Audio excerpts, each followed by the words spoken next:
ಗಂಗಾ ಅವರೇ, ನಿಮ್ಗೆ happy birthday to you happy birthday ಈ ರೀಲ್ಸ್ ಇದೆಯಲ್ಲ ನೀವು ಮಾಡಿದ್ದು, ಇದು ಆಲ್ಮೋಸ್ಟ್ ನೀವೇ ಹೇಳ್ದಂಗೆ 8 ಕೋಟಿ ಜನಕ್ಕೆ ರೀಚ್ ಆಗಿದೆ. ಎಷ್ಟು ದುಡ್ಡು ಬಂತು ನಿಮ್ಗೆ? ಮೇಡಮ್ ಎಂತ ಮಾತು ಕೇಳಿದ್ರಿ ನೋಡಿ. ಅಲ್ಲ ಇನ್ಸ್ಟಾಗ್ರಾಮ್ ಅಲ್ಲಿ ಏನೋ ₹1 ಬರುತ್ತಾ? ಆ ಇನ್ಸ್ಟಾಗ್ರಾಮ್ ಅವ್ರು ಇವಾಗ ಕಂಡಿಡ್ದವ್ರಿಗೆ ಹೇಳ್ಬೇಕು, ದುಡ್ಡಾರು ಇದ್ದಿದ್ರೆ ಚೆನ್ನಾಗಿ ಲೈಫ್ ಅವ್ರು ಏನೋ ಆಗ್ತಿತ್ತು. 8 ಕೋಟಿ ಜನ ನೋಡಿದಾರೆ ಅಂತಂದ್ರೆ ಎಷ್ಟು ದುಡ್ಡು ಬರ್ತಿತ್ತು? ಎಷ್ಟು ದುಡ್ಡು ಬರ್ತಿತ್ತು ಮೇಡಮ್. ಅಯ್ಯೋ ನಿಜ, ನಾನು ತಿಕ್ಲಿ ಅದಕ್ಕೆ ಹೇಳೋದು ಜನ ನಿನ್ ಹುಚ್ಚಿ ಅಂತ ಅನ್ನೋದು. ಅದೇ ವಿಡಿಯೋ ತಗೊಂಡಾಗ ಫೇಸ್ಬುಕ್ ಹಾಕಿದ್ರೆ ಏನೋ ಸ್ವಲ್ಪ ದುಡ್ಡಾರ ಬರ್ತಿತ್ತು. ನಾನು ಇನ್ಸ್ಟಾಗ್ರಾಮ್ಗೆ ಹಾಕ್ದೆ, ಓಡ್ತಾ ಅದ್ರೆ ಜನಕ್ಕೆ ರೀಚ್ ಆಯ್ತು, ಪ್ರೀತಿ ಕೊಟ್ರು. ಇದೆಯಾ ನಿಮ್ಮ ಹತ್ರ ಫೇಸ್ಬುಕ್ ಯೂಟ್ಯೂಬ್ ಎಲ್ಲ? ಇವಾಗ ಫೇಸ್ಬುಕ್ ಏನಾಗಿದೆ ಮೇಡಮ್ ಅಂದ್ರೆ, ಫೇಸ್ಬುಕ್ ಇವಾಗ ರೀಸೆಂಟ್ ಆಗಿ ಸ್ಟಾರ್ಟ್ ಮಾಡಿರೋದು. ಅದು ಯಾವಾಗ ಬರ್ತದೋ ಏನೋ ಗೊತ್ತಿಲ್ಲ, ಇನ್ನ ಹಾಕೋದಾಗ್ತಾ ಇದೀನಿ ಅಷ್ಟೇನೆ. ಹಾಕೋದಾಗ್ತಿದ್ದೀರಾ? ಈಗ ಎಷ್ಟೊಂದ್ ಜನ ನಿಮ್ಮ ಹತ್ರ ಬರ್ಡೇ ವಿಶಸ್ ಕೇಳ್ತಾರೆ, ಅಕ್ಕ ನಂಗ್ ಮಾಡ್ಕೊಡು, ಬರ್ಡೇ ವಿಶಸ್ ನಂಗ್ ಮಾಡ್ಕೊಡು ಹೇಳ್ತಾರೆ ಮೇಡಮ್. ಅವ್ರ ಹತ್ರ ನೀವು ಪೇ ಮಾಡಿಸ್ಕೊತೀರಾ? ಮೇಡಮ್ ಎಲ್ಲಾದ್ರೂ ಉಂಟಾ? ಇಲ್ಲ ಏನಾರು ಕೇಳ್ತಾರೆ ಜನ, ಏನಾರು ಕೊಡ್ಬೇಕಾಕ, ಏನಾರು ಚಾರ್ಜಸ್ ತಗೊಂತೀರ ಅಂದ್ರೆ ಅಯ್ಯೋ ಏನು ಬೇಡಪ್ಪ, ಏನು ಬೇಡ, ನಾವು ಆಮೇಲೆ ಸುಮ್ನೆ ಯಾಕೆ ಬೇಕು ಅವೆಲ್ಲ ಅಂತ ಅಂದ್ಬಿಟ್ಟು ಬೇಡ ಮೇಡಮ್, ಸುಮ್ನೆ ಪಾಪ ಅದು ಒಂದು ಪ್ರೀತಿ ಅಲ್ವಾ, ಆ ಪ್ರೀತಿಗೋಸ್ಕರ ನಾನು ಮಾಡ್ಕೊಡ್ತೀನಿ. ಅಂದ್ರೆ ನಿಮ್ಗೂ ಒಂದು ಅರ್ನಿಂಗ್ಸ್ ಆಗತ್ತಲ್ಲ ಅವಾಗ. ಅದೇ ನಮ್ಮ ಪರಿಸ್ಥಿತಿ, ನಮ್ಮ ಕಷ್ಟ ಅರ್ಥ ಮಾಡ್ಕೊಂಡು ಮೇಡಮ್, ಇರೋರ ಹತ್ರ ತಗೋಬೋದು, ಇಲ್ದೇ ಇರೋರ ಹತ್ರ ಒಂದು ಪಾಪ ಕಾಲೇಜ್ ಹುಡುಗರು ಅವ್ರು ಇವರೆಲ್ಲ ಕೇಳ್ತಿರ್ತಾರೆ, ಕೆಲ್ಸಕ್ಕೆ ಹೋಗೋರು ಅವ್ರು ಇರೋ ಹತ್ರ ನಾವು ಕೇಳೋಕೆ ಮನಸ್ಸೇ ಬರಲ್ಲ ಮೇಡಮ್. ಓಲಪ್ಪ ಈ ವಿಡಿಯೋನ ಒಂದು 10 ಜನಕ್ಕೆ ಶೇರ್ ಮಾಡಿರಿ, ಸಪೋರ್ಟ್ ಮಾಡಿರಿ ಅಂತ ಕೇಳ್ಕೊತೀನಿ ಅಷ್ಟೇ. ಸೊ ಏನು ನಿಮ್ಮ ಅರ್ನಿಂಗ್ ಪ್ಲಾಟ್ಫಾರ್ಮ್ ಏನು? ನೀವು ಇವಾಗ ಹೆಂಗೆ ದುಡ್ಡು ದುಡಿತಿದ್ದೀರಾ ಮೇಡಮ್? ದುಡ್ಡು ಪ್ರಮೋಷನ್ಗಳು ಅಲ್ಪ ಸ್ವಲ್ಪ ಬರ್ತಾ ಇದ್ದಾವೆ. ನಮ್ಮಂಥವ್ರು ಪ್ರಮೋಷನ್ಗಳು ಸಿಗೋದೇ ಕಷ್ಟ, ಅದ್ರಲ್ಲಿ ಸ್ವಲ್ಪ ಬರ್ತಾ ಇದ್ದಾವೆ. ಏನಿಲ್ಲ ಮೇಡಮ್, ನಮ್ಮದು ಮಿಲಿಯನ್ ರೀಚ್ ಆಗುತ್ತೆ. ನಮ್ಮದು ಪ್ರಮೋಷನ್ಗಳೆಲ್ಲ ಮಿಲಿಯನ್ 4-5 ಮಿಲಿಯನ್ 7-8 ಮಿಲಿಯನ್ವರೆಗೂ ರೀಚ್ ಆಗಿದೆ. ಅಂದರೆ ಏನು ಗೊತ್ತಾ, ನಾವು ಸ್ವಲ್ಪ ಪ್ರೊಫೆಷ್ನಲ್ ಆಗಿ ಮಾಡ್ತಿಲ್ವಲ್ಲ ಅನ್ನೋದಷ್ಟೇ. ಮಿಲಿಯನ್ಸ್ ಎಲ್ಲ ರೀಚ್ ಆಗ್ತಿದೆ. ಇವಾಗ ಸ್ವಲ್ಪ ಮೂವೀಸ್ ಎಲ್ಲ ಮಾಡ್ತಾ ಇದೀನಲ್ಲ, ಸ್ವಲ್ಪ ಸರಿ ಹೋಗ್ತಿದೆ. ಸೊ ಎಷ್ಟು ಮೂವೀಸ್ ಅಲ್ಲಿ ಮಾಡ್ತಿದ್ದೀರಾ ಗಂಗಾ ಅವರು? ಇವಾಗ ಯಾವ ಮೂವೀಸ್ ಅಲ್ಲಿ ಇದ್ದೀರಾ? ಸದ್ಯಕ್ಕೆ ಒಂದು 4 ಮೂವಿ ಮಾಡ್ತಾ ಇದೀನಿ. ಸದ್ಯಕ್ಕೆ 4 ಮೂವಿ. ಸೊ ಎಲ್ಲ ಒಳ್ಳೊಳ್ಳೆ ಕ್ಯಾರೆಕ್ಟರ್ ಕೊಟ್ಟಿದ್ದಾರೆ. ಒಳ್ಳೆ ಕ್ಯಾರೆಕ್ಟರ್ ಮೇಡಮ್. ಜಾಸ್ತಿ ವೈರಲ್ ಮಾಡಂಗಿಲ್ಲ, ಜಾಸ್ತಿ ಹೇಳ್ಕೊಳಂಗಿಲ್ಲ. ಟೈಮ್ ಬರುತ್ತೆ, ಟೈಮ್ ಬಂದಾಗ ಇದಾಗ್ಲಿ ಅಂತ ಈಗಲೇ ಹೇಳ್ಕೊಂಡ್ಬಿಟ್ಟು. ಈ ಮೂವೀಸ್ ಎಲ್ಲ ಸಿಗೋದಕ್ಕೆ ರೀಲ್ಸೇ ಕಾರಣನಾ? ರೀಲ್ಸೇ ಕಾರಣ ಮೇಡಮ್, ನಿಜ ಪಕ್ಕ ರೀಲ್ಸ್. ಇದು ಬಂದು ಸೋಷಿಯಲ್ ಮೀಡಿಯಾ ಅನ್ನೋ ಪ್ಲಾಟ್ಫಾರ್ಮ್ ಅಲ್ಲಿ ಏನೋ ಒಂದು ಜೀವನ ಕಟ್ಕೋಬಹುದು ಮೇಡಮ್. ಒಬ್ಬೊಬ್ಬರ ಜೀವನ ಹಾಳಾಗೋಗುತ್ತೆ, ಒಬ್ಬರ ಜೀವನ ಕಟ್ಕೋಬಹುದು. ಎಸ್. ಸೊ ಇವಾಗ ರೀಲ್ಸ್ ಬಿಟ್ಟು ಗಂಗಾ ಅವ್ರನ್ನ ಇವಾಗ ರೀಲ್ಸಲ್ಲೆಲ್ಲ ನೋಡಿದ್ದಾರೆ. ನಿಮ್ಮ ರೀಲ್ಸ್ಗಳು ನೋಡಿದವರೆಲ್ಲ ನಿಮಗೆ ವಿಚಿತ್ರವಾದ ಕಮೆಂಟ್ಸ್ಗಳನ್ನೂ ಹಾಕ್ತಾರೆ.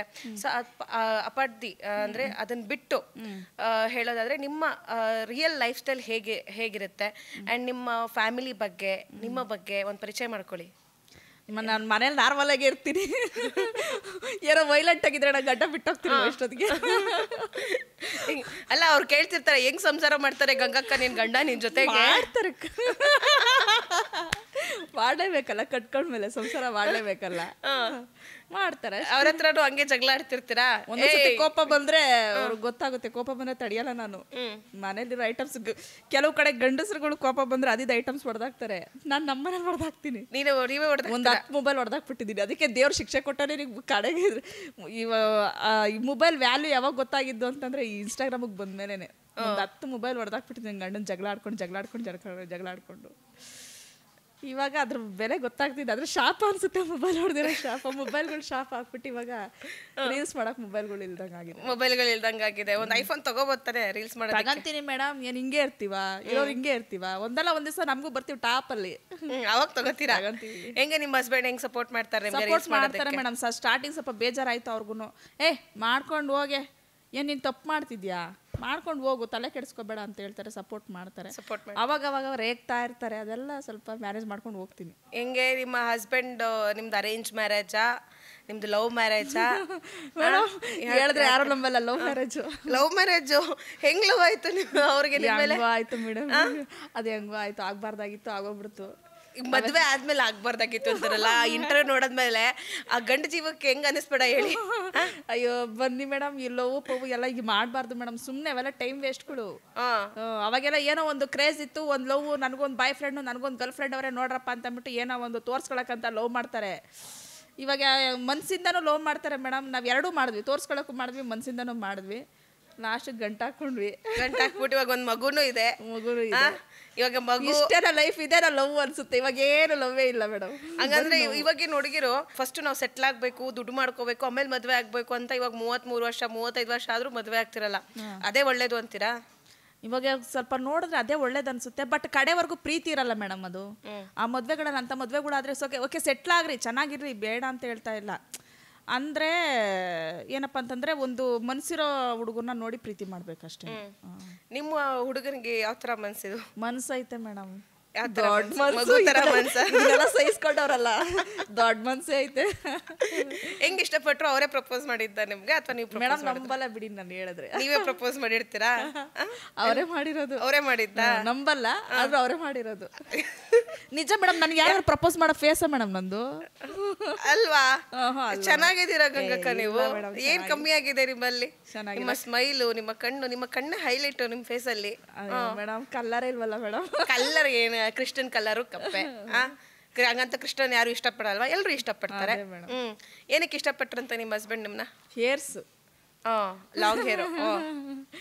ಏರ್ಸ್ ನೋಡಿ ಹಿಂದೆ ಮುಂದೆ ಹೋಗ್ತಿದ್ರಲ್ಲ ಕೆಲಸದಲ್ಲಿ. ನನಗೆ ವರೈನ್ ಮಲಲ್ಲಿ PVR ಅಲ್ಲಿ ಕೆಲಸ ಮಾಡ್ತಿದ್ದೆ ನಾನು. ಅಯ್ಯೋ ಬ್ಯಾಕ್ ಗ್ರೌಂಡ್ ಇದೆ ಮೇಡಮ್ ಬೇಜಾನು. ಸ್ಕರ್ಟ್ ಆಫ್ ಸ್ಕರ್ಟ್ ಎಲ್ಲ ಹಾಕೊಂಡು ಅದು ಇದ್ದಿದ್ದು ಯೂನಿಫಾರ್ಮೇ ಆ ಥರದ. PVR ಎಲ್ಲ ಹಾಗೇನೆ. ಓರಿಯೋನ್ ಮಾಲಲ್ಲಿ ವರ್ಕ್ ಮಾಡ್ತಿದ್ರಾ ನೀವು? ಅಲ್ಲಿ ಲವ್ ಆಗಿದ್ದು ಮೇಡಮ್. ಅಲ್ಲಿ ಲವ್ ಆಗಿದೆ. ಹೆಂಗೆ, ಯಾವ ತರ? ಹಿಂದೆ ಮುಂದೆ ಅವ್ರು ನಾನು ಸೀನಿಯರು, ಅವ್ರ ಜೂನಿಯರು, ಅವ್ರ ಮೇಲೆ ಇದ್ ಮಾಡ್ತಿದ್ದೆ ನಾನು. ಏನಿಲ್ಲ, ಆ ಕೆಲಸ ಮಾಡ್ಬೇಕು, ಈ ಕೆಲಸ ಮಾಡ್ಬೇಕು, ಹಂಗೆ ಹಿಂಗೆ ಅಂತ ಸ್ವಲ್ಪ ಮೇಂಟೆನೆನ್ಸ್. ನನ್ನ ಹಿಂದೆಗಡೆ ಒಂದು 4-5 ಜನ ಹುಡುಗಿರು, ಫ್ರೆಂಡ್ಸು, ನಾವ್ ಹೇಳ್ದಂಗೆ ನಡಿಬೇಕು. ಗೊತ್ತಲ್ಲ ಜೂನಿಯರ್ಸ್ ಹೆಂಗ್ ಆಟ ಆಡಿಸ್ತೀವಿ ಅಂತ. ಹಂಗ ಆಟ ಆಡಿಸಿ ಆಮೇಲೆ ಅವ್ರು ನನ್ನ ಲೈಫಲ್ಲಿ ಆಟ ಆಡ್ಬಿಟ್ರು. ಅವ್ರನ್ನ ಕೆಲಸದಲ್ಲಿ ಆಟ ಆಡಿಸಿ ನಿಮ್ಮನ್ನ ರಿಯಲ್ ಲೈಫಲ್ಲಿ ರಿಯಲ್ ಆಗಿ ಆಟ ಆಡ್ಸಂಗ್ ಆಗೋಯ್ತು. ಕ್ಷಣ ಕ್ಷಣದ ಸುದ್ದಿಗಳಿಗಾಗಿ ಫ್ರೀಡಂ ಟಿವಿ ಸಬ್ಸ್ಕ್ರೈಬ್ ಮಾಡಿ, ಲೈಕ್ ಮಾಡಿ ಹಾಗೂ ಫಾಲೋ ಮಾಡಿ. ಹೊಸ ಸುದ್ದಿಗಳ ನೋಟಿಫಿಕೇಶನ್ಗಾಗಿ ಬೆಲ್ ಐಕಾನ್ ಮೇಲೆ ಕ್ಲಿಕ್ ಮಾಡಿ.